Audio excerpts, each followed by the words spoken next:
Alors, dans cette vidéo, je vais faire avec vous un calcul associé à un calorimètre qui ressemble beaucoup à l'expérience sur la décomposition du peroxyde que vous avez fait au laboratoire. Donc, ce document-là, vous ne l'avez pas, mais j'ai déposé une copie, dans le fond, transcrite sur l'IA. Vous pouvez la consulter. Donc, je vais commenter cette copie-là. Ici. Donc, tout d'abord, le problème. Dans un calorimètre, on fait réagir complètement 75 millilitres d'acide fluorhydrique, c'est du HF, à 10 masse volume, avec 12,5 millilitres d'une solution aqueuse de NaOH à 2,00 mol par litre, selon la réaction suivante. Donc, à la température initiale de la solution de HF avant de faire la neutralisation est de 22,5 degrés Celsius. La température finale évaluée pour cette neutralisation, dans le fond, après avoir fait le mélange, est de 27,6 degrés Celsius.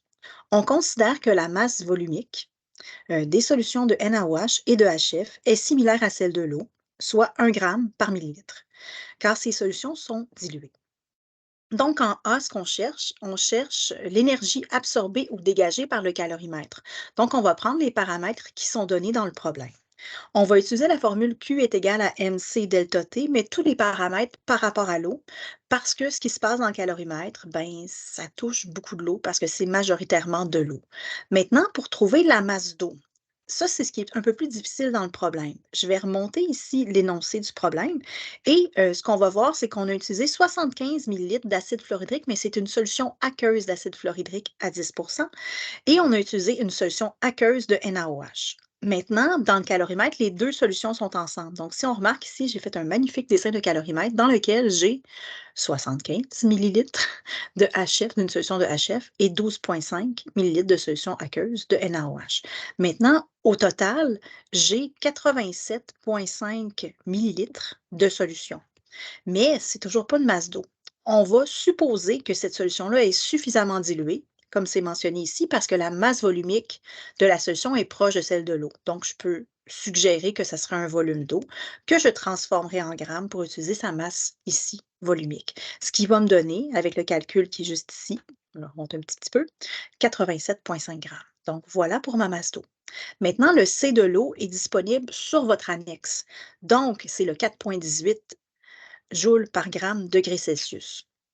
Le delta T, donc c'est final moins initial, c'est-à-dire 27,6 degrés Celsius, moins la température initiale de 22,5. Ce qui va nous donner un total pour le Q de l'eau, donc la chaleur, ici associée au calorimètre, serait de 1,9 fois 10 à la 3 joules.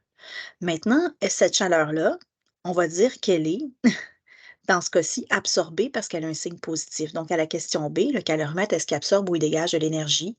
Bien, le calorimètre absorbe parce que la chaleur associée au calorimètre, ben, elle est positive. Maintenant, on peut toujours savoir aussi en lien avec cette valeur-là, puis le delta T, lorsque la température du calorimètre augmente, ben, ça veut dire que le calorimètre a absorbé de l'énergie quelque part. Ça veut dire qu'il y a quelque chose qui dégage ailleurs. On va y revenir. Maintenant, si on cherche ce qu'on appelle la chaleur de neutralisation, la transformation qu'on fait ici, c'est une neutralisation, c'est une réaction chimique pour le HF. Maintenant, on a un système à deux choses, le calorimètre et la neutralisation. Maintenant, le calorimètre, lui, a absorbé l'énergie de la neutralisation et ici, mon Q transformation, ça va être l'inverse de la valeur que j'ai trouvée. Donc, je vais changer le signe de mon Q de l'eau, mais c'est la même valeur énergétique, ce qui va me donner moins 1,9 fois 10 à la 3 joules. Donc, c'est-à-dire que la neutralisation a dégagé cette énergie-là.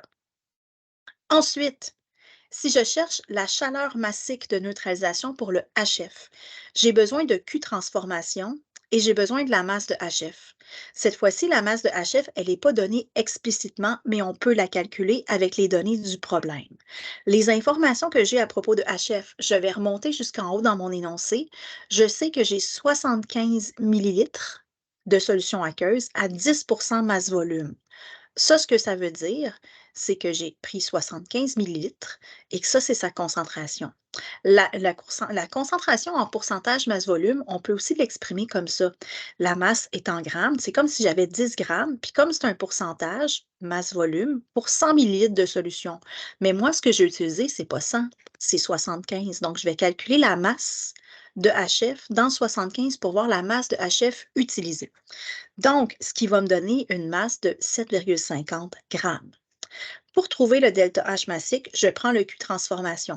Faites attention, tout à l'heure, j'ai trouvé un Q transformation négatif. Si vous avez une valeur négative, il faut la traîner parce que ça fait partie de la valeur. Parce que sinon, ce qui va se passer, c'est que vous allez exprimer dans le fond par rapport à Q transformation que c'est quelque chose qui est exothermique, mais que ça ne le sera plus quand vous allez calculer vos delta H, ça ne fonctionnera pas. Donc, on conserve le moins. Et si je prends l'énergie, divisé par la masse, ça va nous donner moins 2,5 fois 10 à la 2 joules par gramme de HF. Donc, n'oubliez pas de conserver votre signe. Maintenant, si je veux calculer la chaleur molaire de neutralisation de HF, cette fois-ci, c'est en joules par mol. Je vais prendre Q transformation divisé par le nombre de moles de HF. Comme dans l'exercice précédent, j'ai trouvé la masse de HF, j'ai juste à la convertir en mol avec la masse molaire. Donc, avec votre tableau périodique, on trouve qu'on a 20,01 grammes de HF pour une mole. Et là, je calcule ici le nombre de moles pour lequel j'ai 7,50 grammes, ce qui va me donner 0,375 moles de HF. Et là, ici, chaleur molaire, j'arrive à moins 5,1 fois 10 à la 3 joules par mol de HF. On n'oublie pas de toujours conserver le signe. Maintenant, est-ce que c'est une réaction endothermique ou exothermique? Ben, c'est une réaction qui est exothermique parce que les delta H que j'ai calculés, même chose pour Q transformation, sont tous négatifs. Puis aussi, on a observé qu'on avait un delta T de l'eau dans le calorimètre qui était positif, c'est-à-dire que ce que le calorimètre a absorbé, ben, ça a été dégagé par la transformation qu'on a faite dedans. Alors voilà, j'espère que ça va vous aider pour, résoudre votre compte rendu de laboratoire pour le peroxyde. C'est pas exactement la même question, mais c'est des bons indices pour que vous soyez capable de faire votre partie de rapport. Au revoir.